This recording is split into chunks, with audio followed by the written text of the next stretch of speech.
यो यत्र त्रिसर्गो मृषा धाम्ना स्वेन सदा निरस्तकुहकं सत्यं परं धीमहि सृष्टिस्थित्यप्येह मोक्षाश्च यस्मात् अस्य श्री ब्रह्मरुद्रप्रभृतिसुरनरद्वीषशत्रुरात्मकस्य विष्णोर्व्यस्ताः समस्ताः सकलगुणनिधिः पूर्णानन्दो व्ययो यो गुरुरपि परमः चिन्तयेतं महान्तम् यं प्रव्रजन्तमनुपेतमपेतकृत्यं द्वैपायनो विरहकातर आजुहाव पुत्रेति तन्मयतया तरवोऽपि नेदुः तं सर्वभूतहृदयं मुनिमानतोऽस्मि श्रीगुरुभ्यो नमः हरिः ओम् ಶ್ರೀಮದ್ಭಾಗವತದ ತೃತೀಯ ಸ್ಕಂಧ 29ನೇ ಅಧ್ಯಾಯ. ಅದರಲ್ಲಿ ಇವತ್ತು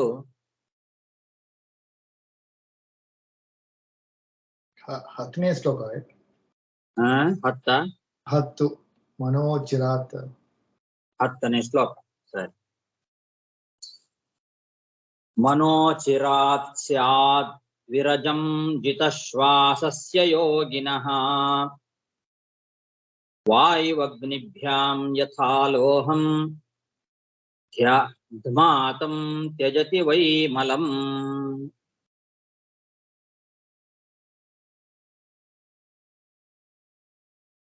ಕಪಿಲ ನಾಮಕನಾದ ಭಗವಂತ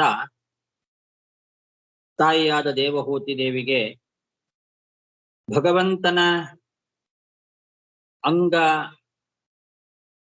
ಧ್ಯಾನವನ್ನ ಹೇಗೆ ಮಾಡಬೇಕು ಅಂತನ್ನೋದನ್ನ ತಿಳಿಸ್ತಾ ಇದ್ದಾನೆ. ಅದರಲ್ಲಿ ಯಮ, ನಿಯಮ, ಪ್ರತ್ಯಾಹಾರ, ಪ್ರಾಣಾಯಾಮ ಇವುಗಳನ್ನೆಲ್ಲ ಒಂದೊಂದಾಗಿ ಹೇಳಿ ಈಗ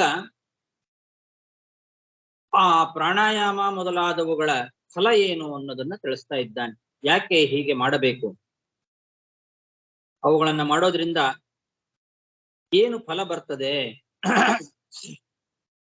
ಅನ್ನೋದನ್ನ, ಪ್ರಾಣಾಯಾಮದ ಫಲವನ್ನ ಈ ಶ್ಲೋಕದಲ್ಲಿ ತಿಳಿಸ್ತಾ ಇದ್ದಾರೆ. ವಾಯು ಮತ್ತು ಅಗ್ನಿಗಳಿಂದ ನಾವು ಶುದ್ಧ ಮಾಡ್ತೇವೆ ಲೋಹವನ್ನ. ಆ ಲೋಹ ಅಂತನ್ನೋದು ಆ ಅಗ್ನಿಯಿಂದ ಮತ್ತು ವಾಯುವಿನಿಂದ ಶುದ್ಧೀಕರಣವನ್ನ ಹೊಂದಿದಾಗ ಅದು ಹೇಗೆ ಕೊಳೆಯನ್ನೆಲ್ಲ ಕಳಿತದೋ ಹಾಗೆ ಶ್ವಾಸಜಯವನ್ನ ನಾವು ಮಾಡಿಕೊಂಡ್ರೆ, ಪ್ರಾಣಾಯಾಮದಿಂದ ನಮ್ಮ ಪ್ರಾಣ ಶ್ವಾಸ, ಆ ಶ್ವಾಸದ ಜಯವನ್ನ ನಾವು ಮಾಡಿಕೊಂಡಾಗ ಮನಸ್ಸು ನಿರ್ಮಲವಾಗ್ತದೆ ಅಂತ ಹೀಗೆ ದೃಷ್ಟಾಂತವನ್ನ ಕೊಟ್ಟು ಹೇಳ್ತಾ ಇದ್ದಾರೆ. ಪ್ರಾಣಾಯಾಮವನ್ನ ಯಾಕೆ ಮಾಡಬೇಕು, ಯಾಕೆ ಆ ರೀತಿ ಪ್ರಾಣ ವಾಯುವನ್ನ ನಾವು ಬಂಧನ ಮಾಡಿ ಅದನ್ನ ಆ ಪ್ರಾಣವಾಯುವನ್ನ ಜಯಿಸ್ಬೇಕು. ಹಿಂದಿನ ಶ್ಲೋಕದಲ್ಲಿ ಪ್ರಾಣಸ್ಯ ಶೋಧಯೇನ್ ಮಾರ್ಗಂ ಅಂತ ಹೇಳಿದ್ರು. ಪೂರ ಕುಂಭಕ ರೇಚಕೈಹಿ, ರೇಚಕ, ಪೂರಕ, ಕುಂಭಕ ಮೊದಲಾದ ಕ್ರಮದಿಂದ ಪ್ರಾಣವನ್ನ ಅಂದ್ರೆ ಪ್ರಾಣವಾಯುವನ್ನ ಶೋಧನೆ ಮಾಡಬೇಕು. ಆ ಪ್ರಾಣ ಸ್ಥಿರವಾಗಿ ನಿಲ್ಲುವಂತೆ, ವಾಯು ಸ್ಥಿರವಾಗಿ ನಿಲ್ಲುವಂತೆ ಮಾಡಬೇಕು ಅಂತ ಹೇಳಿದ್ರಲ್ಲ. ಹಾಗೆ ಮಾಡೋದ್ರಿಂದ ಏನಾಗ್ತದೆ ಅಂದ್ರೆ ಮನಸ್ಸು ನಿರ್ಮಲವಾಗ್ತದೆ.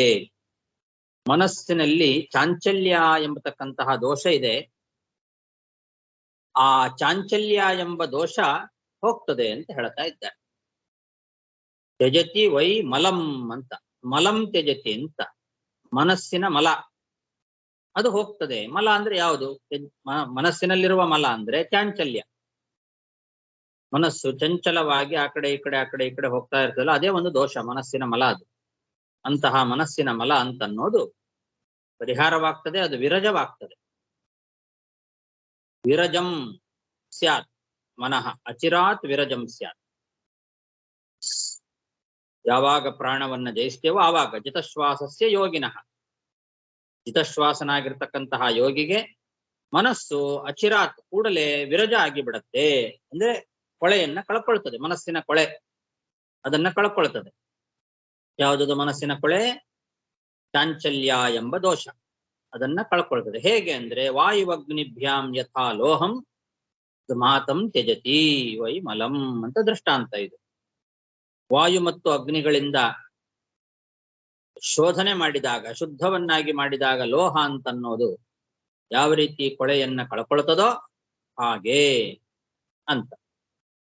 ಮನೋಚಿರಾತ್ ಸ್ಯಾತ್ ವಿರಜಂ ಜಿತಶ್ವಾಸಸ್ಯ ಯೋಗಿನಃ ವಾಯುವಗ್ನಿಭ್ಯಾಂ ಯಥಾ ಲೋಹಂ ಧುಮಾತಂ ತ್ಯಜತಿ ವೈ ಮಲಂ ಪ್ರಾಣಾಯಾಮೈರ್ದಹೇದ್ ದೋಷಾನ್ ಧಾರಣಾಭಿಶ್ಚ ಕಿಲ್ಬಿಷಾನ್ ಪ್ರತ್ಯಾಹಾರೇಣ ಸಂಸರ್ಗಾನ್ ಧ್ಯಾನೇನಾನೀಶ್ವರಾನ್ ಗುಣಾನ್. ಈಗ ಪ್ರಾಣಾಯಾಮ ಮೊದಲಾದವುಗಳ ಫಲವನ್ನ ವಿವರಣೆ ಮಾಡ್ತಾ, ಹಾಗೆ ಧಾರಣ ಮೊದಲಾದವುಗಳ ಕ್ರಮವನ್ನು ಕೂಡ, ಅದರ ಫಲವನ್ನು ಕೂಡ ಹೇಳ್ತಾ ಇದ್ದಾರೆ, ಕ್ರಮವಾಗಿ ಹೇಳ್ತಾ ಇದ್ದಾರೆ. ಪ್ರಾಣಾಯಾಮದ ಬಗ್ಗೆ, ಹಾಗೆ ಧಾರಣದ ಬಗ್ಗೆ, ಪ್ರತ್ಯಾಹಾರ ಮೊದಲಾದವುಗಳೆಲ್ಲ ಏನಿದ್ದಾವೆ ಎಲ್ಲದರ ಫಲವನ್ನ ಒಂದೊಂದಾಗೆ ಹೇಳ್ತಾ ಬರ್ತಾ ಇದ್ದಾರೆ. ಪ್ರಾಣಾಯಾಮೈರ್ ದಹೇದ್ ದೋಷಾನ್, ಹೀಗೆ ಪ್ರಾಣಾಯಾಮದಿಂದ ಹಿಂದೆ ಹೇಳಿದಂತೆ ಮನಸ್ಸಿನ ರೋಗ ದೋಷ, ಮನಸ್ಸಿನಲ್ಲಿರ್ತಕ್ಕಂತಹ ಚಾಂಚಲ್ಯ, ಆಮೇಲೆ ಮನಸ್ಸಿನಲ್ಲಿ ರಾಗ ದ್ವೇಷ ಮೊದಲಾದವುಗಳೆಲ್ಲ ಏನು ದೋಷಗಳಿದ್ದಾವೆ ಆ ಎಲ್ಲ ದೋಷಗಳನ್ನ ನಾವು ಸುಟ್ಟು ಹಾಕಬೇಕು. ದಹೇತ್ ಅಂತಾರೆ. ಆ ಮನಸ್ಸಿನ ದೋಷಗಳನ್ನ ಸುಟ್ಟು ಹಾಕಬೇಕು. ಹಿಂದೆ ಹೇಳಿದಂತೆ ಪ್ರಾಣಾಯಾಮ ಮಾಡುವ ಮೂಲಕವಾಗಿ ಏನಾಗತ್ತೆ, ಮನಸ್ಸಿನಲ್ಲಿರ್ತಕ್ಕಂತಹ ಮಲ ಹೋಗ್ತದೆ, ಅದು ವಿರಜವಾಗ್ತದೆ, ರಜದಿಂದ ರಹಿತವಾಗ್ತದೆ ಅಂತ ಹೇಳಿದ್ರಲ್ಲ. ಹಾಗೆ ಮನಸ್ಸಿನ ಆ ರಾಗಾದಿ ದೋಷಗಳನ್ನ ಸುಡಬೇಕು. ಧಾರಣಾಭಿಹಿ ಚ ಕಿಲ್ಬಿಷಾನ್ ಅಂತಾರೆ. ಧಾರಣ ಮಾಡೋದ್ರಿಂದ ಕಿಲ್ಬಿಷಗಳನ್ನ ಸುಟ್ಟು ಹಾಕಬೇಕು. ಏನು ಕಿಲ್ಬಿಷಗಳು? ಪಾಪಗಳು. ಕಿಲ್ಬಿಷಗಳು ಅಂತಂದ್ರೆ ಪಾಪಗಳು, ಬ್ರಹ್ಮಹತ್ಯಾ ಮೊದಲಾದ ಪಾಪಗಳು, ಅದು ಕಿಲ್ಬಿಷ ಅಂತನ್ನೋ ಶಬ್ದದಿಂದ ಹೇಳ್ತಾ ಇದ್ದಾರೆ. ಪ್ರಾಣಾಯಾಮದಿಂದ ಮನಸ್ಸಿನ ರಾಗಾದಿ ದೋಷಗಳನ್ನ ಪರಿಹಾರ ಮಾಡ್ಕೊಳ್ಬೇಕು. ಧಾರಣಾದಿಂದ ಕಿಲ್ಬಿಷಗಳನ್ನ ಪರಿಹಾರ ಮಾಡ್ಕೊಳ್ಬೇಕು. ಅಂದ್ರೆ ಬ್ರಹ್ಮಹತ್ಯಾ ಮೊದಲಾದ ದೋಷಗಳನ್ನ ಪರಿಹಾರ ಮಾಡ್ಕೊಳ್ಬೇಕು ಅಂತ. ಹಿಂದೆ ಸ್ವಧಿಷ್ಣ್ಯಾನಾಂ ಏಕದೇಶೇ ಅಂತ ಹೇಳಿದಂತೆ ಧಾರಣಾ ಕ್ರಮ. ಧಾರಣ ಅಂತಂದ್ರೆ ಭಗವಂತನ ಒಂದೊಂದೇ ಅವಯವಗಳನ್ನ ಚಿಂತನೆ ಮಾಡೋದೇನಿದೆ ಇದು ಧಾರಣ ಅಂತ ಕರೆಸ್ಕೊಳ್ತದೆ. ಸ್ವಧಿಷ್ಣ್ಯಾನಾಂ ಏಕದೇಶೇ ಅಂತ ಹೇಳಿದ ಕ್ರಮದಲ್ಲಿ ಧಾರಣ ಮೊದಲಾದವುಗಳಿಂದ ಬ್ರಹ್ಮಹತ್ಯಾ ಮೊದಲಾದ ಪಾಪಗಳನ್ನ ನಾವು ಪರಿಹಾರ ಮಾಡ್ಕೊಳ್ಬೇಕು. ಕಿಲ್ಬಿಷಾನ್ ಅಂದ್ರೆ ಬ್ರಹ್ಮಹತ್ಯಾದಿ ದೋಷಗಳು, ಅವುಗಳನ್ನ ಪರಿಹಾರ ಮಾಡ್ಕೊಳ್ಬೇಕು. ಆಮೇಲೆ ಪ್ರತ್ಯಾಹಾರೇಣ ಸಂಸರ್ಗಾನ್ ಅಂತಾರೆ. ಪ್ರತ್ಯಾಹಾರ ಮಾಡೋದರಿಂದ ದುರ್ವಿಷಯ ಸಂಸರ್ಗವನ್ನ ದೂರ ಮಾಡಬೇಕು. ಸಂಸರ್ಗ ಅಂದ್ರೆ ಹಾಗೆ ಕೆಟ್ಟ ವಿಷಯ ಪದಾರ್ಥಗಳ ಸಂಸರ್ಗ, ಅದು ಪ್ರತ್ಯಾಹಾರದಿಂದ ಪರಿಹಾರವಾಗ್ತದೆ ಅಂತ ಹೇಳ್ತಾ ಇದ್ದಾರೆ. ಪ್ರಾಣಾಯಾಮವನ್ನ ಮಾಡಿ ಇಂದ್ರಿಯ ಮನಸ್ಸುಗಳನ್ನ ವಿಷಯ ಪದಾರ್ಥಗಳಿಂದ ಈಚೆಗೆ ಎಳೆದು ಆ ಮನಸ್ಸನ್ನ ಹೃದಯದಲ್ಲಿರ್ತಕ್ಕಂತಹ ಭಗವಂತನಲ್ಲಿ ನಿಲ್ಲಿಸೋದು ಪ್ರತ್ಯಾಹಾರ ಅಂತ ಕರೆಸ್ಕೊಳ್ತದೆ. ಅದನ್ನ ಹಿಂದೆ ಪ್ರತ್ಯಾಹಾರಶ್ಚ ಇಂದ್ರಿಯಾಣಾಂ ವಿಷಯಾನ್ ಮನಸಾ ಹೃದಿ ಅಂತನ್ನೋದ್ರಿಂದ ಹೇಳಿದ್ದಾರೆ. ವಿಷಯ ಪದಾರ್ಥಗಳಿಂದ ಮನಸ್ಸನ್ನ ಸೆಳೆದು ಆ ಮನಸ್ಸನ್ನ ಭಗವಂತನ ಕಡೆಗೆ ನಿಲ್ಲಿಸೋದೇನಿದೆ ಇದು ಪ್ರತ್ಯಾಹಾರ ಅಂತ. ಈ ಪ್ರತ್ಯಾಹಾರವನ್ನು ಮಾಡೋದ್ರಿಂದ ಕೆಟ್ಟ ವಿಷಯ ಪದಾರ್ಥಗಳ ಸಂಸರ್ಗ ಅಂತನ್ನೋದು ದೂರ ಆಗ್ತದೆ. ಪ್ರತ್ಯಾಹಾರೇಣ ಸಂಸರ್ಗಾನ್ ದಹೇತ್ ಅಂತ ಅಲ್ಲಿಗನ್ವಯ. ಧ್ಯಾನೇನ ಅನೀಶ್ವರಾನ್ ಗುಣಾನ್ ಅಂತ ಇದ್ದಾರೆ. ಧ್ಯಾನ ಮಾಡೋದ್ರಿಂದ ಏನಾಗ್ತದೆ ಅಂದ್ರೆ ಪರಮಾತ್ಮನಿಗಿಂತ ಬೇರೆಯಾದ ತ್ರಿಗುಣಗಳಲ್ಲಿ ಆಸಕ್ತಿ ದೂರ ಆಗ್ತದೆ. ಗುಣಾನ್ ಅನೀಶ್ವರಾನ್ ಗುಣಾನ್ ಅಂದ್ರೆ ಹಾಗೆ. ಅನೀಶ್ವರವಾದ ಗುಣಗಳು ಅಂದ್ರೆ ಭಗವಂತನಿಗಿಂತ ಬೇರೆಯಾದ ಗುಣಗಳು, ಸತ್ವರಜಸ್ತಮ ಗುಣಗಳು, ಅವುಗಳ ಸಂಬಂಧಪಟ್ಟಂಥದ್ದು. ಹೀಗೆ ಆ ತ್ರಿಗುಣಗಳಲ್ಲಿ ಆಸಕ್ತಿ ಅಂತ ಅನ್ನೋದು ದೂರವಾಗ್ತದೆ. ಕೇವಲ ಭಗವಂತನ ಗುಣಗಳಲ್ಲೇ ಆಸಕ್ತವಾದಾಗ ಧ್ಯಾನವನ್ನ ಮಾಡಿ ನಮ್ಮ ಮನಸ್ಸು ಪೂರ್ಣವಾಗಿ ಭಗವಂತನಲ್ಲಿ ನೆಲೆಗೊಂಡಾಗ ವಿಷಯ ಪದಾರ್ಥಗಳ ಬೇರೆ ಗುಣಗಳು, ಎಲ್ಲ ರೀತಿಯಾದ ತ್ರಿಗುಣಗಳು, ಆ ಗುಣಗಳ ಆಸಕ್ತಿ ಅಂತನ್ನೋದು ದೂರವಾಗ್ತದೆ. ಅನೀಶ್ವರಾನ್ ಗುಣಾನ್ ದಹೇ ಅಂತ ಹೀಗೆ ಕ್ರಮವಾಗಿ ಹೇಳ್ತಾ ಇದ್ದಾರೆ. ಧ್ಯಾನೇನ ವೈಕುಂಠ ಲೀಲಾ ವಿದ್ಯಾನಂ ಅಂತ, ವೈಕುಂಠ ಲೀಲಾ ವಿದ್ಯಾನಂ ಅಂತ ಹೇಳಿದಂತೆ ಹಿಂದೆ ಭಗವಂತನ ಸರ್ವವೈಲಕ್ಷಣ್ಯ ಧ್ಯಾನದಿಂದ ಅವನು ಎಲ್ಲದಕ್ಕಿಂತಲೂ ವಿಲಕ್ಷಣನಾಗಿದ್ದಾನೆ ಅಂತನ್ನೋ ಒಂದು ಜ್ಞಾನದಿಂದ ಅನೀಶ್ವರ ಗುಣಗಳು, ಅದೆಲ್ಲ ಭಗವಂತನಿಗಿಂತ ವ್ಯತಿರಿಕ್ತವಾದ ಗುಣಗಳು ಅಂದ್ರೆ ವಿಷಯ ತ್ರಿಗುಣ, ಆ ಗುಣ ತ್ರಿಗುಣಗಳಲ್ಲಿ ಆಸಕ್ತಿ, ಅದನ್ನ ದೂರ ಮಾಡ್ಕೊಳ್ಬೇಕು. ಅಂದ್ರೆ ಅವುಗಳನ್ನ ನೋಡಬೇಕು ಅಂತನ್ನೋ ಇಚ್ಛೆ ಹೋಗಿಬಿಡ್ತದೆ.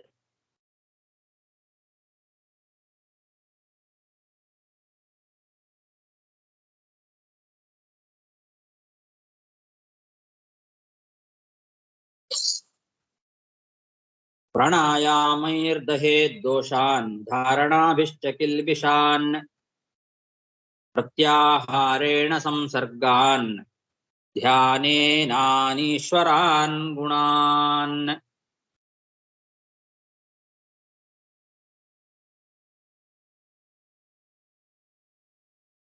ಯದಾ ಮನಸ್ವಂ ವಿರಜಂ ಯೋಗೇನ ಸುಸಮಾಹಿತಂ ಕಾಷ್ಠಾಂ ಭಗವತೋ ಧ್ಯಾಯೇತ್ ಸ್ವನಾಸಾಗ್ರಾವಲೋಕನಃ.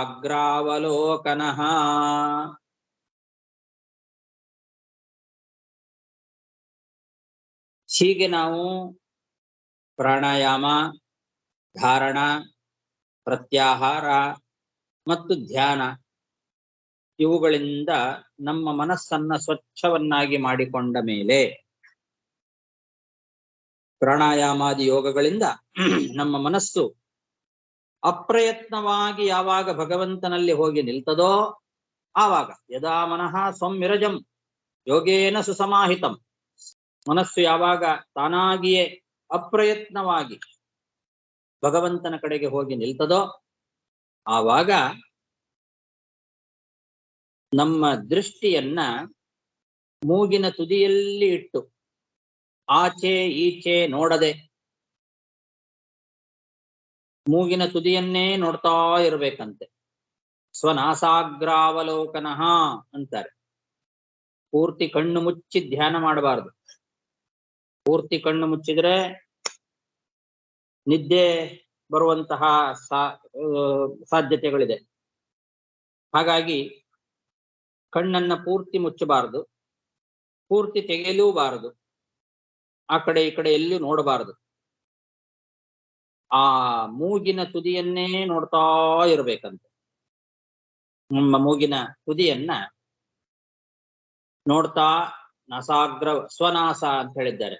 ತಮ್ಮ ಮೂಗಿನ ತುದಿ, ಮತ್ತೆ ಇನ್ನೊಬ್ಬರು ಮೂಗಿನ ತುದಿ ಅಲ್ಲ. ಸ್ವನಾಸಾಗ್ರಾವಲೋಕನ, ತಮ್ಮ ಮೂಗಿನ ತುದಿಯನ್ನೇ ನೋಡ್ತಾ ಅದರಲ್ಲೇ ದೃಷ್ಟಿಯನ್ನ ಇಟ್ಟು ಆಚೆ ಈಚೆ ನೋಡದೆ ಭಗವಂತನ ಮೂರ್ತಿಯನ್ನ ಧ್ಯಾನ ಮಾಡಬೇಕು. ಎಂಥ ಭಗವಂತ? ಕಾಷ್ಠಾಂ ಭಗವತೋಧ್ಯಾಯೇತ್ ಅಂತಾರೆ. ಕಾಷ್ಠ ತಾರತಮ್ಯದಲ್ಲಿ ಪರಾಕಾಷ್ಠ, ತಾರತಮ್ಯದಲ್ಲಿ ಕೊನೆ ಅವನು. ಕಾಷ್ಠ ಅಂದ್ರೆ ಹಾಗೆ, ಅವನಿಗಿಂತ ದೊಡ್ಡವರು ಮತ್ತೊಬ್ಬರಿಲ್ಲ. ಹೀಗೆ ಪರಾಕಾಷ್ಠೆ ತಾರತಮ್ಯದ ಪರಾಕಾಷ್ಠೆಯಾಗಿರ್ತಕ್ಕಂತಹ ಆ ಭಗವಂತನನ್ನೇ ಧ್ಯಾನ ಮಾಡಬೇಕು ಅಂತ. ಯದಾ ಮನಸ್ತ್ವಂ ವಿರಜಂ ಯೋಗೇನ ಸುಸಮಾಹಿತಂ ಕಾಷ್ಠಾಂ ಭಗವತೋ ಧ್ಯಾಯೇತ್ ಸ್ವನಾಸಾಗ್ರಾವಲೋಕನಃ.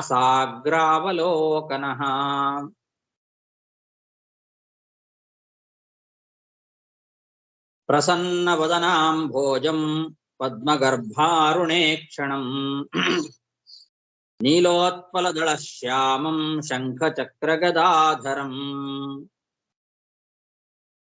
ಭಗವಂತನ ಮೂರ್ತಿಯನ್ನೇ ಧ್ಯಾನ ಮಾಡಬೇಕು ಅಂತ ಹಿಂದೆ ಹೇಳಿದರು. ಮೂಗಿನ ತುದಿಯನ್ನೇ ನೋಡ್ತಾ ಬೇರೆ ಎಲ್ಲಿಯೂ ಆ ಕಡೆ ಈ ಕಡೆ ನೋಡದೆ ಮನಸ್ಸನ್ನ ಪೂರ್ಣವಾಗಿ ಭಗವಂತನಲ್ಲೇ ನಿಲ್ಲಿಸಿ ಆ ಭಗವಂತನ ಮೂರ್ತಿಯನ್ನೇ ಧ್ಯಾನ ಮಾಡಬೇಕು ಅಂತ ಹೇಳಿದ್ರು. ಎಂಥ ಮೂರ್ತಿಯನ್ನ ಧ್ಯಾನ ಮಾಡಬೇಕು, ಧ್ಯೇಯವಾದ ಮೂರ್ತಿ ಅದು ಹೇಗಿದೆ ಅನ್ನೋದನ್ನ ಈ ಶ್ಲೋಕದಿಂದ ಪ್ರಾರಂಭ ಮಾಡಿ ವರ್ಣನೆ ಮಾಡ್ತಾ ಇದ್ದಾರೆ. ಆ ಭಗವಂತನ ಮೂರ್ತಿ ನಾವು ನಮ್ಮ ಹೃದಯದಲ್ಲಿ ಧ್ಯಾನ ಮಾಡಬೇಕಾದಂತಹ ಭಗವಂತನ ಮೂರ್ತಿ ಅದು ಹೇಗಿದೆ ಅಂತಂದ್ರೆ ಪ್ರಸನ್ನ ವದನಾಂಭೋಜಂ, ಅರಳಿದ ಮುಖ ಕಮಲ, ಪ್ರಸನ್ನವಾದ ವದನಾಂಬೋಜ, ವದನ ಅಂಬೋಜ, ಅಂಬೋಜದಂತೆ ಕಮಲದಂತೆ ಇರ್ತಕ್ಕಂತಹ ವದನ ಮುಖ, ಅದು ಪ್ರಸನ್ನವಾಗಿರ್ತಕ್ಕಂತಹ ಮುಖ. ಪ್ರಸನ್ನವಾದ ಮುಖ ಕಮಲವನ್ನ ಚಿಂತನೆ ಮಾಡಬೇಕು. ಪದ್ಮಗರ್ಭಾರುಣೇಕ್ಷಣಂ, ಕಣ್ಣುಗಳು ಈ ಕ್ಷಣಂ ಅರುಣವಾದ ಕಣ್ಣುಗಳು, ಕೆಂಪಾದ ಕಣ್ಣುಗಳು. ಹೇಗೆ? ಪದ್ಮಗರ್ಭದಂತೆ ಅರುಣ, ಕಮಲಕೋಶದಂತೆ ಕೆಂಪಾದ ಕಣ್ಣುಗಳು ಅಂತ ಅರ್ಥ. ಪ್ರಸನ್ನ ವದನಾಂಭೋಜಂ ಪದ್ಮಗರ್ಭ ಅರುಣೇಕ್ಷಣಂ, ಅರಳಿದಂತಹ ಮುಖಕಮಲ, ಪ್ರಸನ್ನವಾದ ಮುಖಕಮಲ, ಕಮಲದ ಕೋಶದಂತೆ ಕೆಂಪಾಗಿರ್ತಕ್ಕಂತಹ ಕಣ್ಣುಗಳು, ನೀಲೋತ್ಪಲದಳ ಶ್ಯಾಮಂ, ನೀಲಕಮಲದಂತಹ ಶ್ಯಾಮಲವಾದ ಮೈಬಣ್ಣ, ಭಗವಂತನ ಮೈಬಣ್ಣ. ನೀಲಕಮಲ ದಳ, ನೀಲೋತ್ಪಲ ದಳ, ನೀಲವಾದ ಕಮಲದ ದಳ ಏನಿದೆ ಆ ದಳದಂತೆ ಶ್ಯಾಮಂ ಅಂತ ಅರ್ಥ. ಭಗವಂತನ ವರ್ಣ ಮೈಬಣ್ಣ ಶ್ಯಾಮ ವರ್ಣ. ಎಂತ ಶ್ಯಾಮ? ನೀಲಕಮಲ ದಳ ಶ್ಯಾಮ ಅಂತ ಇದ್ದಾರೆ. ಯಾವಾಗಲೂ ಕೂಡ ಮೋಡದಂತೆ ನೀಲ ಅಂತ ಹೇಳೋ ಕ್ರಮ ಇದೆ. ಅದು ಹೀಗೆ ಇರ್ತದೆ. ನೀಲವಾದ ಕಮಲದ ದಳ, ನೀಲವಾದ ಕಮಲದ ದಳ ಆ ರೀತಿ ಇರ್ತದೆ, ನೀಲವಾಗಿರ್ತದೆ. ಅದೇ ಶ್ಯಾಮವರ್ಣ ಅಂತ ಕರೆಸ್ಕೊಳ್ತದೆ.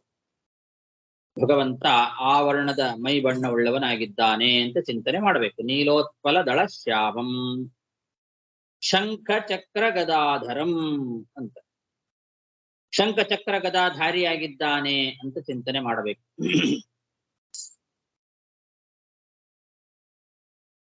ಶಂಖ ಚಕ್ರ ಗದಾ ಪದ್ಮಗಳನ್ನ ಧಾರಣೆ ಮಾಡಿದ್ದಾನೆ ಅಂತ ಅರ್ಥ.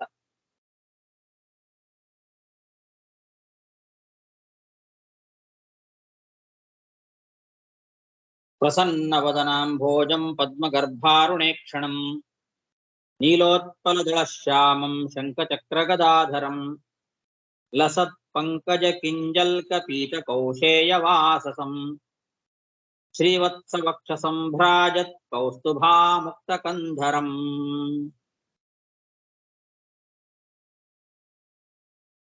ಲಸತ್ ಪಂಕಜ ಕಿಂಜಲ್ಕ ಪೀತ ಕೌಶೇಯ ವಾಸಸಂ ಅಂತ ಆ ಭಗವಂತನ ಮೈ ಮೇಲೆ ಇರ್ತಕ್ಕಂತಹ ಬಟ್ಟೆ ಅದು ಹೇಗಿದೆ ಅಂತ ಅನ್ನೋದನ್ನು ಇಲ್ಲಿ ಹೇಳಿದ್ದಾರೆ.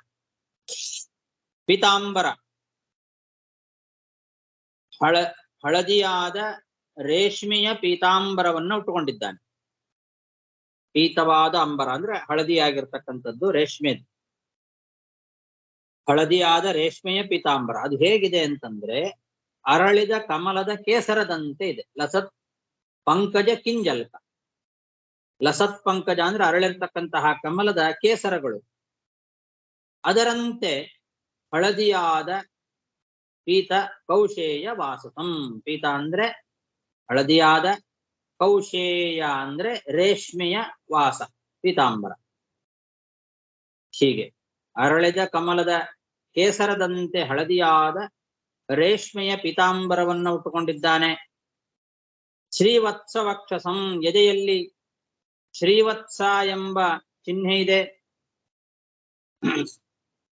ಸಾಕ್ಷಾತ್ ಮಹಾಲಕ್ಷ್ಮೀ ದೇವಿ ವಾಸ ಮಾಡತಕ್ಕಂತಹ ಜಾಗ ಶ್ರೀವತ್ಸ ಚಿಹ್ನೆ, ಅದು ಎದೆಯಲ್ಲಿ ಇದೆ. ಶ್ರೀವತ್ಸ ವಕ್ಷಸಂ ಭ್ರಾಜತ್ ಕೌಸ್ತುಭಾಮುಕ್ತ ಕಂಧರಂ. ಭ್ರಾಜತ್ ಕೌಸ್ತುಭ, ಹೊಳಿತಕ್ಕಂತಹ ಕೌಸ್ತುಭವನ್ನ ಕೊರಳಲ್ಲಿ ಹಾಕೊಂಡಿದ್ದಾನೆ. ಆ ಭಗವಂತನ ಕೊರಳಿನಲ್ಲಿ ಹೊಳಿತಕ್ಕಂತಹ ಕೌಸ್ತುಭ ರತ್ನ ಇದೆ. ಆ ಕೌಸ್ತುಭ ಅನ್ನೋದು ಆ ಕೊರಳನ್ನ ಅಲಂಕರಿಸಿದೆ. ರಾಜತ್ ಕೌಸ್ತುಭಾಮುಕ್ತ ಕಂಧರಂ.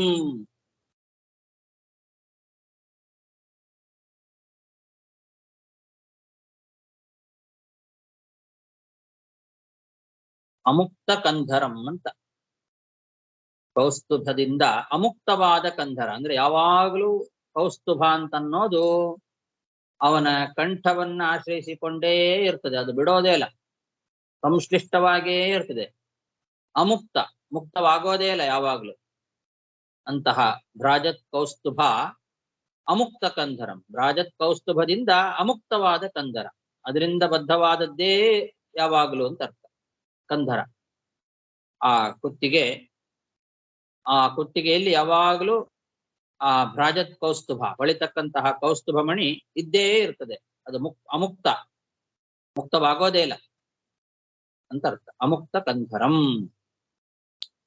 ಲಸತ್ ಪಂಕಜ ಕಿಂಜಲ್ಕ ಪೀತ ಕೌಶೇಯ ವಾಸಸಂ ಶ್ರೀವತ್ಸ ವಕ್ಷ ಸಂಭ್ರಾಜತ್ ಕೌಸ್ತುಭಾ ಮುಕ್ತ ಕಂಧರಂ. ಮತ್ತದ್ವಿರೇಫಾಕುಲಯ ಪರೀತಂ ವನಮಾಲಯ ಪರಾರ್ಘ್ಯ ಹಾರವಲಯ ಕಿರೀಟಾಂಗದ ನೂಪುರಂ. ಮತ್ತ ದ್ವಿರೇಫಾಕುಲಯ ಪರೀತಂ ವನಮಾಲಯ. ಮತ್ತೆ ಆ ಕೊರಳಲ್ಲಿ ವನಮಾಲೆಯನ್ನ ಧಾರಣೆ ಮಾಡಿದ್ದಾನೆ.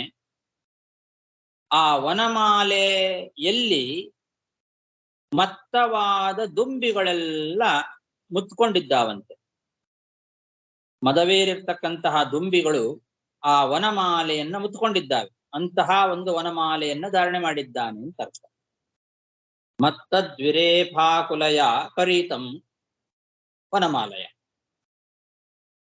ಮತ್ತವಾದ ಮದವನ್ನ ಹೊಂದಿದ ದ್ವಿರೇಫಗಳು ಅಂದ್ರೆ ದುಂಬಿಗಳು, ಅವುಗಳ ಸಮೂಹ.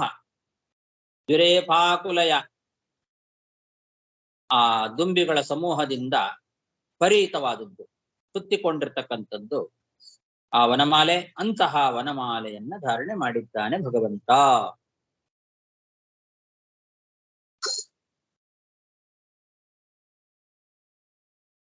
ಆಮೇಲೆ ಪರಾರ್ಘ್ಯ ಹಾರ ವಲಯ ಕಿರೀಟಾಂಗದ ನೂಪುರಂ.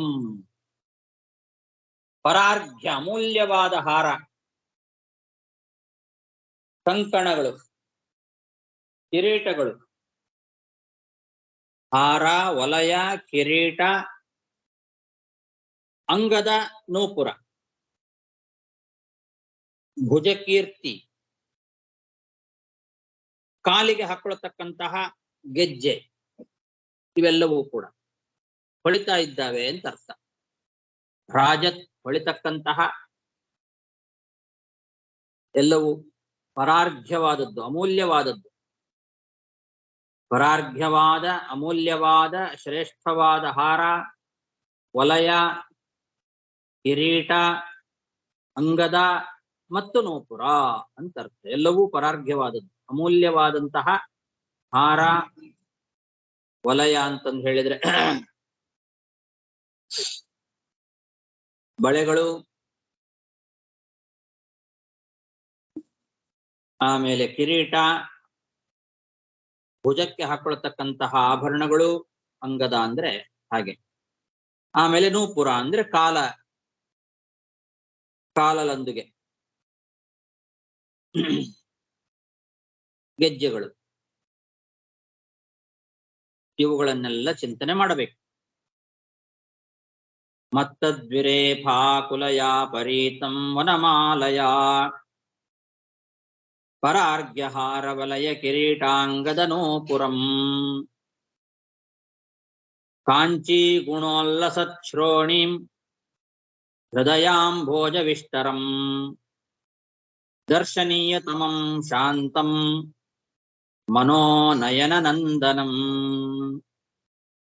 ಕಾಂಚಿ ಅಂದ್ರೆ ನಡುವಿಗೆ ಹಾಕೊಳ್ತಕ್ಕಂತಹ ಒಡ್ಯಾಣ, ಸೊಂಟಕ್ಕೆ ಹಾಕೊಳ್ತಕ್ಕಂಥದ್ದು ನಡುಪಟ್ಟಿ, ಒಡ್ಯಾಣ ಅಂತ ಕರೀತಾರೆ. ಅಂತಹ ಉತ್ತಮವಾದ ಒಡ್ಯಾಣವನ್ನ ಧಾರಣೆ ಮಾಡಿದ್ದಾನೆ. ಅದು ನಡುವಿನಲ್ಲಿ ಶೋಭಿಸ್ತಾ ಇದೆ. ಭಗವಂತನ ನಡುವಿನಲ್ಲಿ ಸೊಂಟದ ಭಾಗದಲ್ಲಿ ಒಡ್ಯಾಣ ಅಂತ ಅನ್ನೋದು ಶೋಭಿಸ್ತಾ ಇದೆ. ಕಾಂಚಿ ಗುಣೋಲ್ಲಸತ್ ಶ್ರೋಣಿಂ. ಆಮೇಲೆ ಹೃದಯಾಂಭೋಜವಿಷ್ಟರಂ ದರ್ಶನೀಯತಮಂ, ಭಕ್ತರ ಹೃದಯ ಕಮಲದಲ್ಲಿ ವಾಸ ಮಾಡ್ತಾ ಇದ್ದಾನೆ. ಅತ್ಯಂತ ಸುಂದರವಾದ ಶಾಂತಂ ಅಂತ, ಶಾಂತ ಮೂರ್ತಿ ಅಂತ ಚಿಂತನೆ ಮಾಡಬೇಕು. ಮನೋನಯನ ನಂದನಂ, ಭಕ್ತರ ಮನಸ್ಸು ಮತ್ತು ಕಣ್ಣುಗಳಿಗೆ ಆನಂದವನ್ನ ಉಂಟು ಮಾಡ್ತಾ ಇದ್ದಾನೆ ಅಂತ. ಶಾಂತ ಸ್ವರೂಪಿಯಾಗಿದ್ದಾನೆ. ದರ್ಶನೀಯ ತಮಂ ಅಂದ್ರೆ ನೋಡ್ಲಿಕ್ಕೆ ಅತ್ಯಂತ ಯೋಗ್ಯನಾಗಿದ್ದಾನೆ. ಭಕ್ತರ ಹೃದಯದಲ್ಲಿ ವಾಸ ಮಾಡ್ತಾ ಇದ್ದಾನೆ. ಹೃದಯಾಂಭೋಜ ವಿಷ್ಟರಂ ಅಂತ, ಭಕ್ತರ ಹೃದಯ ಕಮಲದಲ್ಲಿ ವಾಸ ಮಾಡ್ತಾ ಇದ್ದಾನೆ. ಅತ್ಯಂತ ಸುಂದರವಾದ, ನೋಡ್ಲಿಕ್ಕೆ ಯೋಗ್ಯವಾದ ಶಾಂತ ಮೂರ್ತಿಯಾಗಿದ್ದಾನೆ. ಭಕ್ತರ ಮನಸ್ಸು ಮತ್ತು ಕಣ್ಣುಗಳಿಗೆ ಆನಂದವನ್ನ ಉಂಟು ಮಾಡ್ತಾ ಇದ್ದಾನೆ. ಮನೋನಯನ ನಂದನಂ ಅಂತ. ಕಾಂಚೀ ಗುಣೋಲ್ಲಸತ್ ಶ್ರೋಣಿಂ ಹೃದಯಾಂಭೋಜ ವಿಷ್ಟರಂ ದರ್ಶನೀಯತಮಂ ಶಾಂತಂ ಮನೋನಯನ ನಂದನಂ ಆಪೀಚ್ಯ ದರ್ಶನಂ ಶಶ್ವತ್ ಸರ್ವಲೋಕ ನಮಸ್ಕೃತಂ ಸಂತಂ ವಯಸಿ ಕೈಶೋರೆ ಭೃತ್ಯಾನುಗ್ರಹ ಕಾತರಂ. ಆಪೀಚ್ಯ ದರ್ಶನಂ ಅಂದ್ರೆ ಹಿಂದೆ ಬಂದಿದೆ. ಆಪೀಚ್ಯ ಅಂತ ಅನ್ನೋ ಶಬ್ದಕ್ಕೆ ಆಚಾರ್ಯರು ಕೋಶವನ್ನ ಕೊಟ್ಟು ಅರ್ಥವನ್ನ ಕೊಟ್ಟಿದ್ದಾರೆ. ಸದಾ ಶಶ್ವತ್ ಆಪೀಚ್ಯ ದರ್ಶನಂ ಅಂತ, ಯಾವಾಗಲೂ 16 ವರ್ಷದ ತರುಣನಂತೆ ಶೋಭಿಸ್ತಾ ಇದ್ದಾನೆ ಅಂತ, ಅಥವಾ 12 ವರ್ಷದ ವಯಸ್ಸಿನ ಬಾಲಕನಂತೆ ಅವನ ಶರೀರ. 16 ವರ್ಷ ತುಂಬಿರ್ತಕ್ಕಂತಹ ಬಾಲಕನ ಶರೀರದಂತೆ ಅಥವಾ 12 ವರ್ಷ ತುಂಬಿದ ಬಾಲಕನಂತೆ ಶೋಭಿಸ್ತಕ್ಕಂತಹ ಶರೀರ. ಆಪೀಚ್ಯ ದರ್ಶನಂ ಅಂತ ಅನ್ನೋ ಶಬ್ದಕ್ಕೆ ಹಾಗೆ ಅರ್ಥ. ಪ್ರಾಪ್ತ 16 ವರ್ಷ ಯಾರೋ ಅವನನ್ನ ಆಪೀಚ್ಯ ಅಂತ ಕರೆದಿದ್ದಾರೆ. ಅಥವಾ ಕೈಶೋರ ವಯಸ್ಸು, 12ನೇ ವಯಸ್ಸಿನ ನಂತರ 12 ವರ್ಷ 12ನೇ ವಯಸ್ಸಿನಲ್ಲಿ ಇರುವ ಶರೀರದಂತೆ ಶರೀರ ಅಂತ 2 ಅರ್ಥವನ್ನು ಬರೆದಿದ್ದಾರೆ ವಿಜಯಧ್ವಜ ತೀರ್ಥರು. ಆಪೀಚ್ಯ ದರ್ಶನಂ ಅನ್ನೋದಕ್ಕೆ ಪ್ರಾಪ್ತ 16 ವರ್ಷವತ್ ದೃಶ್ಯಮಾನಂ ಅಂತನೂ ಬರೆದಿದ್ದಾರೆ. ಆಮೇಲೆ ಸ್ವತಃ ಕೈಶೋರೇ ವಯಸ್ಸಿ 12 ವರ್ಷ ಲಕ್ಷಣೆ ಸಂತಂ ವರ್ತಮಾನಂ ಅಂತ, 12ನೇ ವಯಸ್ಸಿನ ಹುಡುಗನ ಶರೀರ ಹೇಗಿರ್ತದೋ ಹಾಗೆ ಇರುವ ಶರೀರ ಅಂತ ಅದು ಒಟ್ಟಿಗೆ ಬರೆದಿದ್ದಾರೆ ಅವರು. ಆಪೀಚ್ಯ ದರ್ಶನಂ ಪ್ರಾಪ್ತ 16 ವರ್ಷವತ್ ದೃಶ್ಯಮಾನಂ ಸ್ವತಃ ಕೈಶೋರೇ ವಯಸ್ಸಿ 12 ವರ್ಷ ಲಕ್ಷಣೆ ಸಂತಂ ವರ್ತಮಾನಂ ಅಂತ ಇದು ವಿಜಯಧ್ವಜ ತೀರ್ಥರ ವ್ಯಾಖ್ಯಾನ. ಅದನ್ನ ಸ್ವಲ್ಪ ವಿವರಣೆ ಮಾಡಿ ಹೇಗೆ ಅದನ್ನ ತಿಳ್ಕೊಳ್ಬೇಕು ಅಂತ ಅನ್ನೋದನ್ನ ಯಾದವಾರ್ಯರು ಬರಿತಾ ಆಪೀಚ್ಯ ದರ್ಶನಂ ಪ್ರಾಪ್ತ 16 ವರ್ಷವತ್ ದೃಶ್ಯಮಾನಂ ಅಂತ ಬರೋದು, ಅಥವಾ ಅಂತ ಮಧ್ಯದಲ್ಲಿ ಅದನ್ನ ಸೇರಿಸ್ಕೊಂಡಿದ್ದಾರೆ. ಅಥವಾ ಕೈಶೋರೇ ವಯಸ್ಸಿ ಅಂದ್ರೆ 12 ವರ್ಷ ಲಕ್ಷಣೆ ಸಂತಂ ಸ್ಥಿತಂ ಅಂತ ಹೀಗೆ ಇಟ್ಕೊಳ್ಬೇಕು. ಅಂದ್ರೆ 16 ವರ್ಷ ತುಂಬಿರುವಂತಹ ಅಥವಾ 12 ವರ್ಷ ವಯಸ್ಸಿನ ಬಾಲಕನಂತೆ ಇರುವ ಶರೀರ ಅಂತ ಅರ್ಥ ಅದಕ್ಕೆ. ಆಪೀಚ್ಛ ದರ್ಶನಂ ಶಶ್ವತೆ ಸರ್ವಲೋಕ ನಮಸ್ಕೃತಂ, ಸರ್ವಲೋಕದಿಂದ ನಮಸ್ಕೃತನಾಗಿದ್ದಾನೆ, ಎಲ್ಲರಿಂದಲೂ ನಮಸ್ಕೃತನಾಗಿದ್ದಾನೆ ಆ ಭಗವಂತ. ಭೃತ್ಯಾನುಗ್ರಹ ಕಾತರಂ, ಭೃತ್ಯಾನುಗ್ರಹ ಭಕ್ತರನ್ನ ಅನುಗ್ರಹ ಮಾಡಲಿಕ್ಕೆ ಸಿದ್ಧನಾಗಿದ್ದಾನೆ. ಯಾವಾಗಲೂ ಭಕ್ತಾನುಗ್ರಹ ಕಾತರ, ಭಕ್ತರಿಗೆ ಅನುಗ್ರಹವನ್ನ ಮಾಡಲಿಕ್ಕೆ ಸಿದ್ಧಹಸ್ತನಾಗಿ ನಿಂತಿದ್ದಾನೆ. ಸರ್ವಲೋಕ ನಮಸ್ಕೃತನಾಗಿ ಕೈಶೋರೇ ವಯಸ್ಸಿ ಸಂತಂ ಆಪೀಚ್ಯ ದರ್ಶನಂ, 16 ವರ್ಷದ ಬಾಲಕನಂತೆ ಅಥವಾ 12 ವರ್ಷದ ಬಾಲಕನಂತೆ ಇರುವ ಶರೀರ, ಆ ರೀತಿ ಶರೀರವುಳ್ಳವನು ಸರ್ವಲೋಕ ನಮಸ್ಕೃತನಾಗಿದ್ದಾನೆ, ಭಕ್ತರಿಗೆ ಅನುಗ್ರಹವನ್ನ ಮಾಡೋದರಲ್ಲಿ ಕಾತರನಾಗಿದ್ದಾನೆ. ಅಂತಹ ಭಗವಂತನ ಮೂರ್ತಿಯನ್ನ ಧ್ಯಾನ ಮಾಡಬೇಕು ಅಂತ ಹೇಳ್ತಾ ಇದ್ದಾರೆ.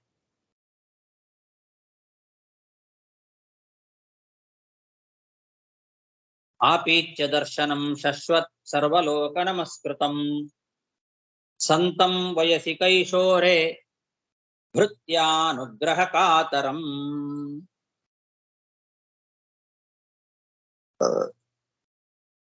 ಸಮಯ ಆಯ್ತಾ? ಸಾಕು. ಶ್ರೀಕೃಷ್ಣಾರ್ಪಣಮಸ್ತು. 17 ಶ್ಲೋಕ ಆಯ್ತು ಅಲ್ಲಿ. ನಾನೇನೊಂದು ಸ್ಮಾಲ್ ಡೌಟ್ ಒಂದು ಕೇಳಿಕ್ ಮಾಡ್ತೀನಿ. ಹೇಳಿ. ನಾವು ಇದು ಕೌಸ್ತುಭ ಮತ್ತು ವನಮಾಲ ಅದು ಒಂದು ಆಯುಧವೂ ಆತೀಯ, ದೇವರೋಡ ಆಯುಧವೂ ಆಗುತ್ತಾ, ಅದು ದೇವರಿಗೆ ಒಂದು ಅಲಂಕಾರಭೂತವೂ ಆಗುತ್ತಾ, ಎರಡೂ. ಭಗವಂತ ಮನಸ್ಸು ಮಾಡಿದ್ರೆ ಎಲ್ಲವೂ ಆಯುಧ ಆಗತ್ತೆ. ಅವನು ಬರೇ ಒಂದು ಹುಲ್ಲು ಕಡ್ಡಿಯೂ ಕೂಡ ಆಯುಧವನ್ನಾಗಿ ಮಾಡಬಲ್ಲ ಸಾಮರ್ಥ್ಯ ಭಗವಂತನಿಗಿದೆ. ಎಲ್ಲ ಆಯುಧಗಳು ಕೂಡ ರಕ್ಷಾಗೂ ಕೂಡ ಕಾರಣವಾಗ್ತವೆ, ಶೋಭಿಸ್ತವೆ, ಆಯುಧವೂ ಆಗ್ತವೆ.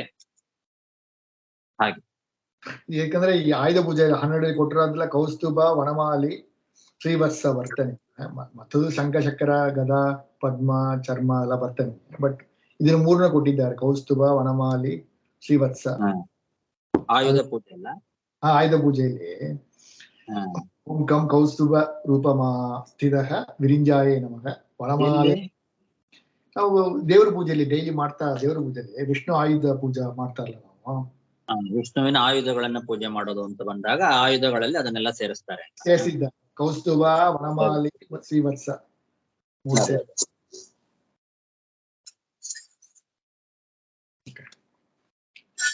ವನಮಾಲಿ ಹೆಂಗ, ವನಮಾಲಿ ಎಂಬುದು ಬಂದು ಕಂಠದಿಂದ ಕಾಲ್ಮುಟ್ಟು ಬರೋದು, ಅದು ವನಮಾಲಿ ಎಂಬುದು ಎಷ್ಟು ದೂರ?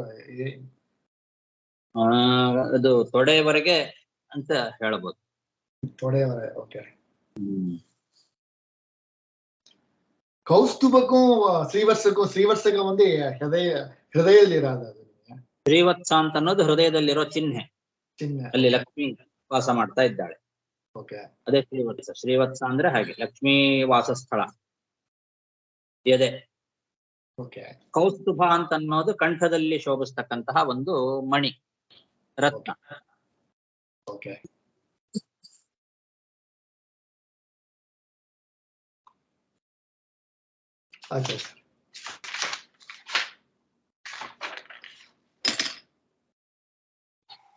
ಹರೇ ಶ್ರೀನಿವಾಸ. ನಮಸ್ಕಾರ ಗುರುಗಳೇ. ನಾರಾಯಣ. ಧನ್ಯವಾದ.